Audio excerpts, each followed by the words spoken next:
Straight all day. You are now tuned into the show where you learn the discipline to show up day after day to do the work, the confidence to put yourself out there boldly and authentically, and the mental toughness to continue showing up, doing the work, putting yourself out there, even when the success you expected to achieve has yet to be achieved. And on top of all this, you get a huge dose of personal initiative. That is the go-getter energy that moves any one of us, including yourself, to go and make things happen instead of waiting for things to happen. And then we put all this together into a series of frameworks, approaches, insights, strategies, and techniques underneath the umbrella of one unifying philosophy that is called Work on Your Game. My name is Baldwin, also known as Dre All Day, and welcome to the show.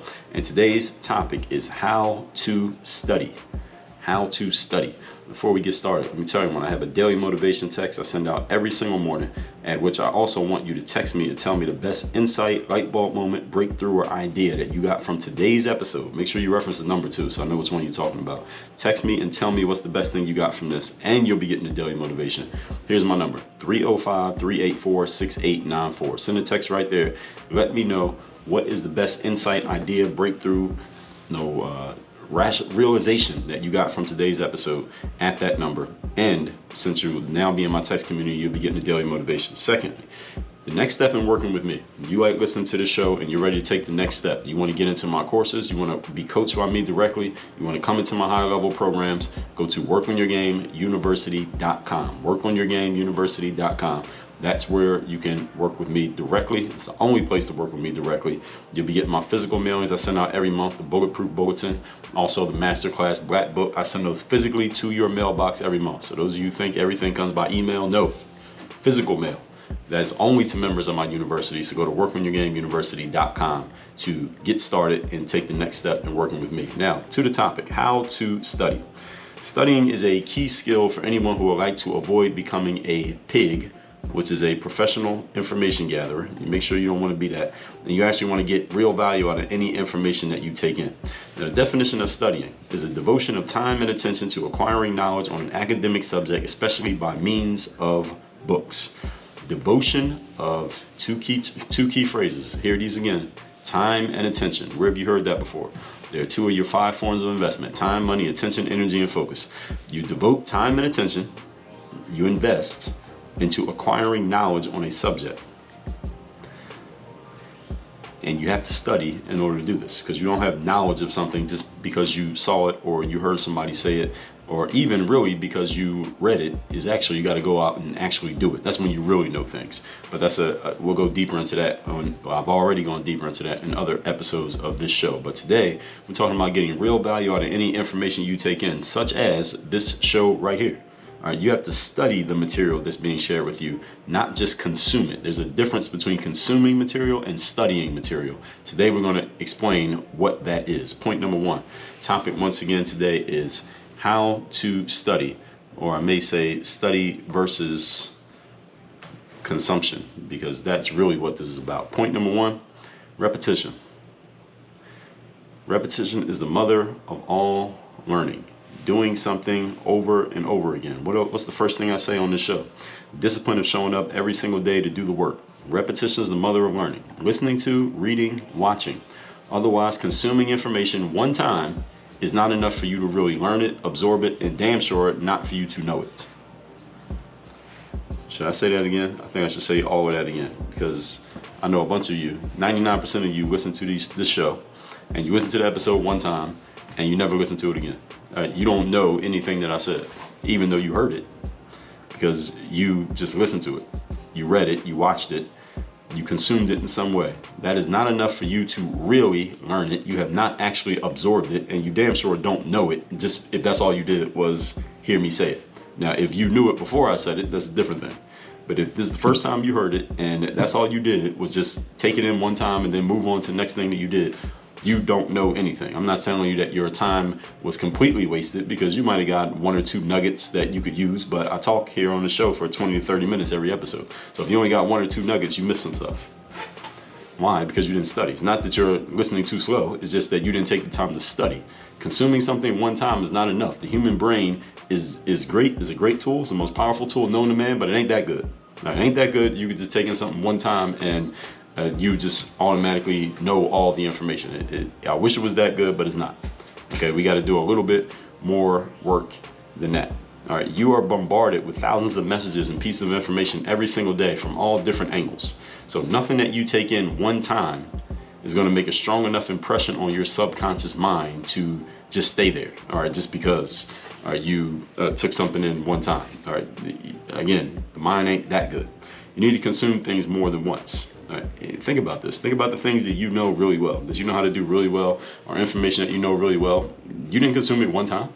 You went over it over and over again. You went to school. When you studied for a test, think about a test that you did good on, one that you passed, you got an A.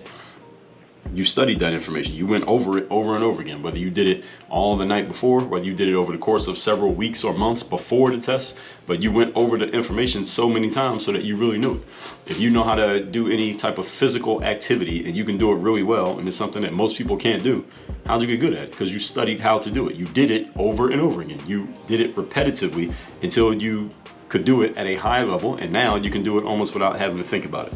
Actually, probably without having to think about it. So nothing you take in one time makes that strong of an impression that you know it. You need to consume things over and over again.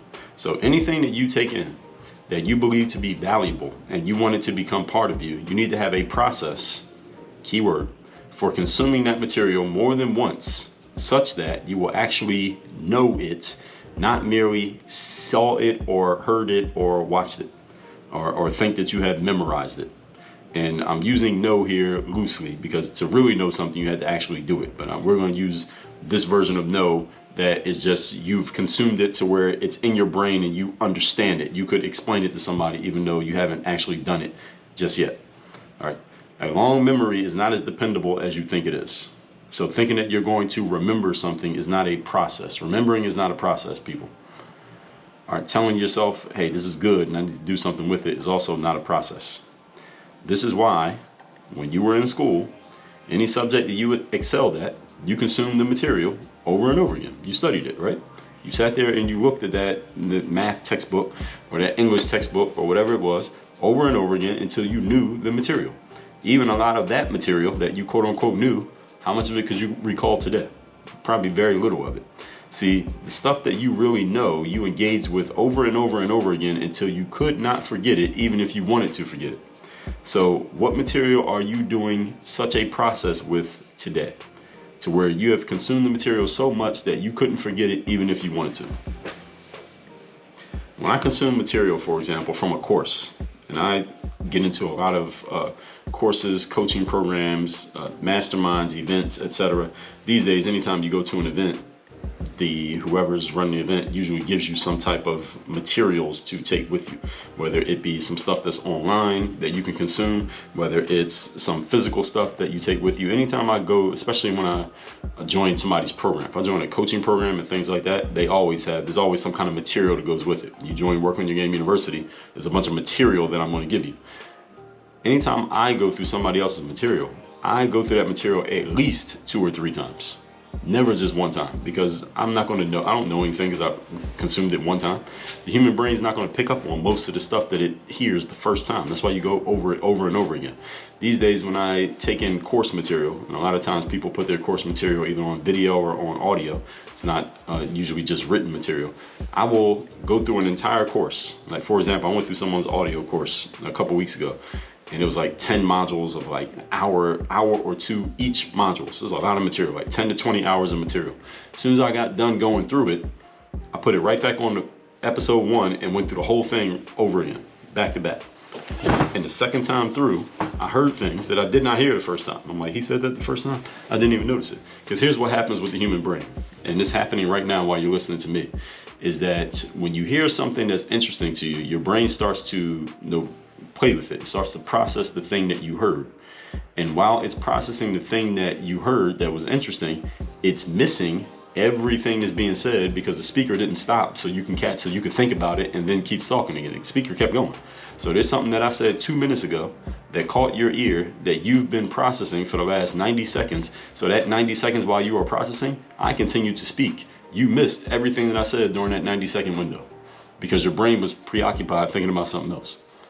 This is how the brain works. So when you're at a conference and the speaker says something interesting and you start to take notes on the thing that they said, you're not even noticing the next thing that they said because you're writing down a note of the thing that they said before. You're holding it in your short-term memory to write it down. And now you're not catching what they're saying right now, because the brain, it hears those things, but it's not listening to those things while you're writing it down, because it has to keep in your short-term memory, your RAM, your random access memory, that thing that you got to write down. You get it? So this is why you go over material more than once. This is why it's good that we have, this is a good thing about the internet and smartphones and technology, is that all this material, for the most part, it's recorded, which means we can go over it at our own leisure and at our own pace as much as we want. One of the drawbacks of our short attention spans and the fact that people just don't have discipline and don't have a process to be disciplined is that we basically take for granted the fact that we have access to this information. You go through somebody's course. You take the Bulletproof Mindset course and Work on Your Game University. You should go through that course like 5 times. Not once, not twice. You need to go through that course 5 times. All the material in there, because there's things you're going to catch the second and third time through that you did not catch the first time through. You go through the Work on Your Game system. You go through Next Mission. You go through 30 Days of Discipline. You go through ASAP Confidence. You go through the Content Machine course. You go through Business Builder. You go through Your Body, Your Health. You need to go through these things over and over again, because you're going to catch stuff every time that you didn't catch the time before. And you're going to remember things the second time that you heard the first time. You remembered it, you heard it the first time, and you said that's useful, but you forgot about it. By the next time you go through, you're like, oh, you know what? I remember that, I heard that the first time. I didn't take note on it. I didn't take action on it. Let me do something with it now. That's why you go through things more than once. When you were in kindergarten, how many times did you say the ABCs? You probably can't even count how many times you said the ABCs. If I told you to sing the ABC song, everybody knows it, right? Everybody knows the tune, the melody of the ABCs, right? And is it any wonder that we all can understand language, we can read, write, and we can talk to each other these days? Because all of that is made up of what? The ABCs. Those 26 letters make up our entire communication spectrum, because we did that ABCs how many times? Point number 2. Today's topic, once again, is how to study. We're talking about studying versus consumption. They are not the same thing. Number 2, the pause button. Pause. Now this one I mean literally. When you hear or read something that is very impactful and you believe will be very useful for you, pause your consumption and give space for a second entry of this material onto your brain. The second entry is you actually thinking about it. So the first entry was you heard me say it, or you read it on the pages of a book. Second entry is you pausing the consumption so you can marinate on what just got said. Your brain can work on what just got said. Now, if you're at a live event, you can't do this, because you can't tell the speaker, hey, it's 10,000 people in the room, but I need you to pause for 30 seconds while I think about what you just said. But it doesn't work there. But good news is most events, whoever the speaker is will either offer you or sell you the recordings of everything that they said, so you can go back over the material again after it's over. So that's what the pause button means. It means pause and really turn over in your mind what you just took in, if it was impactful to you. That's the second entry on your brain, is the time you actually spend thinking. All right, so the first entry is you heard it, you saw it, you read it. Second entry is thinking about it. Thinking about it is where the studying part comes in. It's not just looking at the words on the page.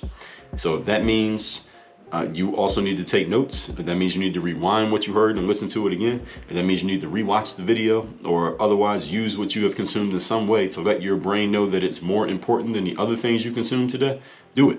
Because how many things do you consume one time every day? Now, you drive on a highway, you see a billboard, you consume the message on that billboard one time. Then you consume what I say here on this show one time. Then you sign up for someone's course, you pay hundreds of thousands of dollars for access to the course, and you only consume that one time? What message are you giving to your subconscious mind? This is on equal footing with the billboard that I saw, and the ad I saw on YouTube, and some random garbage I saw on Instagram. You're putting them all on equal footing because you only consumed each one of them one time. You get it? This is why the pause button, this is why repetition, this is why rewinding tells your brain this is more important, because I'm taking it in more than once.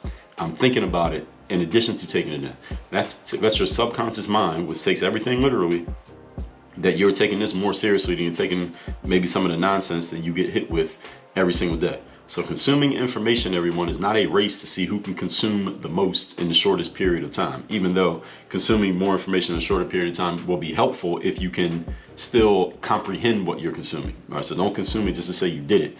Like speed reading. Speed reading is a cool skill as long as you can actually comprehend what you just speed read through. If you can't comprehend it, then speed reading is useless.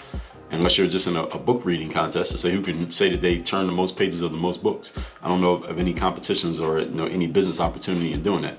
The whole point of speed reading is so that you can consume but actually comprehend the information.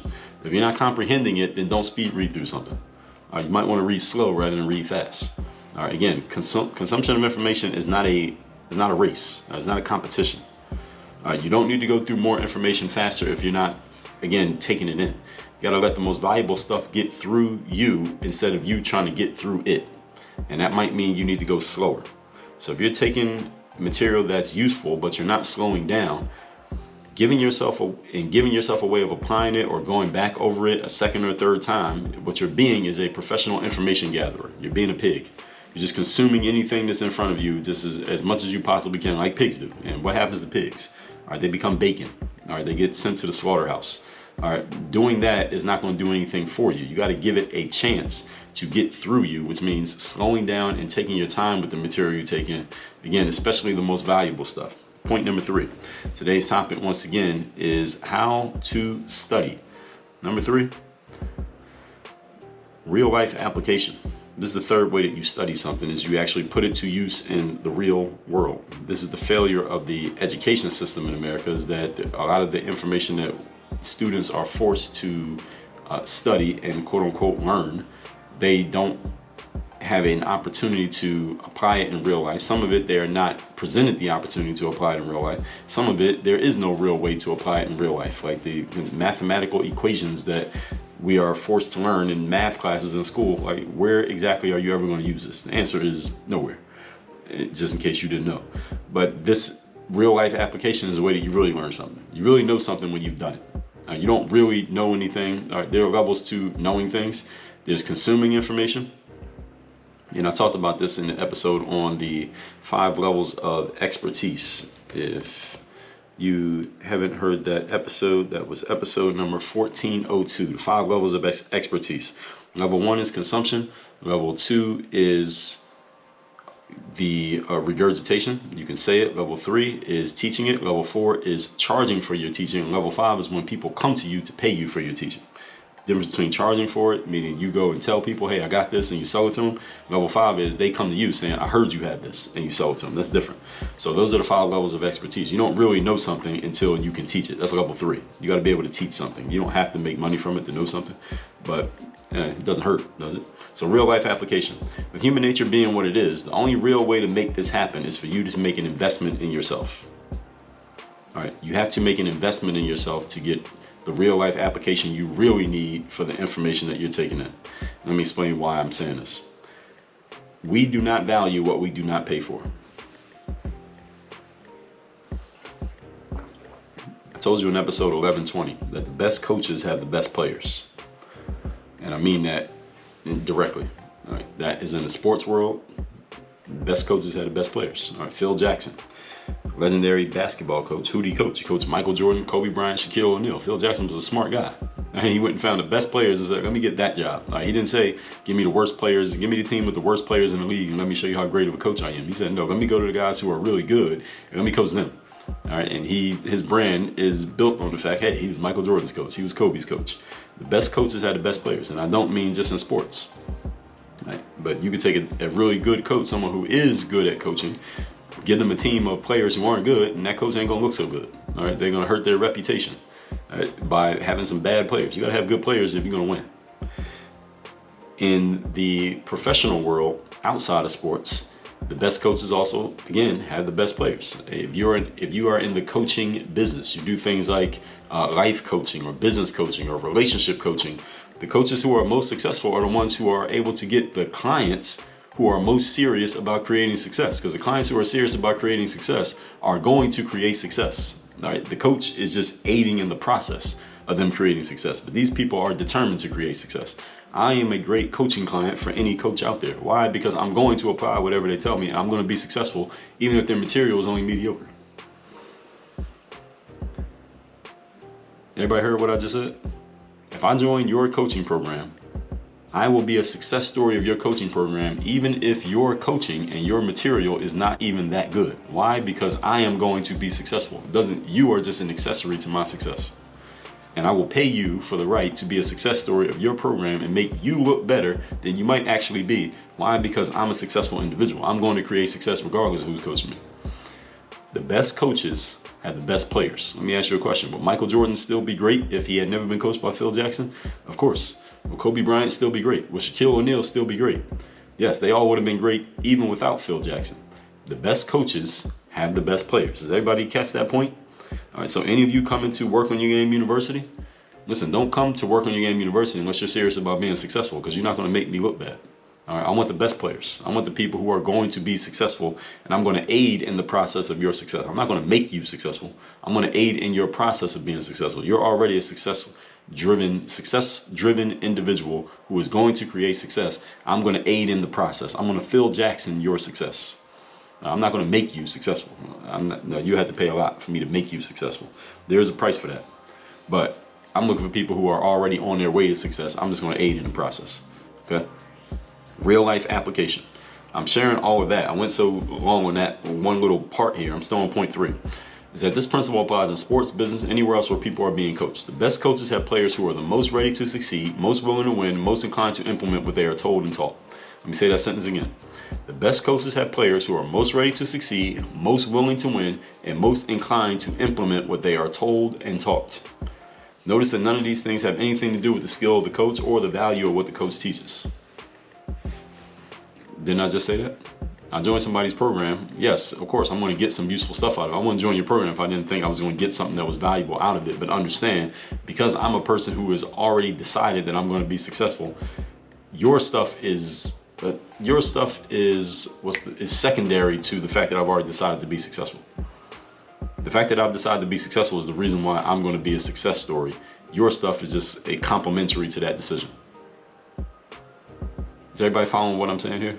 And you ask anyone watching this who's in the coaching industry, I don't care what kind of coaching, sports coaching, business coaching, life coaching, relationship coaching, anyone who's in one of those spaces, tell me if I got this right or if I got this wrong. Text me and let me know. 305-384-6894. Tell me if I got that right. I know I'm right. You're the best coach in the world, a bunch of bummy, unmotivated players, and that coach will not look so good.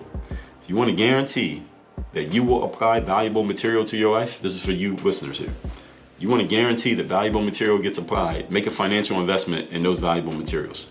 I'll tell you right now, if I started charging for this masterclass, many of you would get much more tangible results from what you hear me say than you're getting right now. Most of you are listening to the show and you enjoy it, you appreciate it, you may be entertained by it, you're informed by it, but you're not getting any tangible results from it because you ain't doing nothing. Why? Because you ain't paying for it. You're not valuing it because you're not paying for it. When people pay for things, they succeed. When people join my university and they get into my coaching programs, everybody who comes to my coaching program becomes a success. Why? Because they're investing in their success. Magic formula. That financial investment makes someone give their full attention to the thing they invested in. They are incentivized to apply what they've been given, as opposed to the little value you place on anything you get for free. This sounds like a counterintuitive approach, right? It is. That's why only 5% of people achieve success in life. At the most, 20%. And that's 20% if you choose the elites. 20% to get success. Only 5% for the most part. Why? Because they're doing things that are counterintuitive to what the masses of people do. The real question, though, is what are you doing? That's the question. Are you applying these points? Let's recap today's class, which is how to study how to study. And this is studying versus consumption. All right, this is a key skill for anyone who wants to avoid being a professional information gatherer. Number 1, repetition. It's the mother of all learning. Listen to, reading, watching, and otherwise consuming something one time is not enough. You got to take it in over and over again. A long memory is not as dependable as you think it is. Point number 2, use the pause button. Pause and allow the information you've taken in to make an impression on your mind. You got to think about it. This is why studying matters. This is why taking notes matters. This is why writing down something useful and then looking at it again matters. You take notes, you got to actually look at the notes. All right, rewatch the material. When I go through somebody's course material, I go through it again a second and third time almost immediately after I go through it the first time. Why? Because I know I didn't catch everything the first time through. Number 3, real life application. All right, human nature being what it is why you have to make a financial investment in yourself. People do not value what they don't pay for. The best coaches have the best players. Why? Because those players are already dedicated to success. And the reason they're dedicated to success is because they invested in themselves. All right, think of the best players you know in any space. They all invest a whole lot financially into their success, which means they ain't got no choice but to be successful because they got their money on the line. You don't put anything on the line, you usually don't get anything back. All right, this is the way human nature is. Again, if I start charging money for this show, many of you would get a lot more results from what you hear because you be financially invested in it. But since you're not invested, you don't value it. This is just human nature, is the way that it works. All right, the people who achieve success in life, wild success, are about 5% out of 100%. Out of 100. Why? Because they do things that are counterintuitive to what the masses of people do. So the real question is, are you in the 5% or are you in the 95%? If you're in the 5%, that means you're financially invested in your success. So don't lie to yourself. All right, this is not about a thought. It's not about a feeling. It's not about a decision. It's about, are you financially invested in your professional success? If you did not financially invest in your professional success anytime in the last 12 months, you're not serious about success. All right, you can say whatever you want. All right, but the facts are the facts. All that said, text me, tell me the best insight you got from today's show. My number is 305-384-6894 and workonyourgameuniversity.com. That's where you take your next step working with me, getting coached by me, getting access to all my courses, and getting my 2 physical mailings every single month. Work on your game. Dre all day.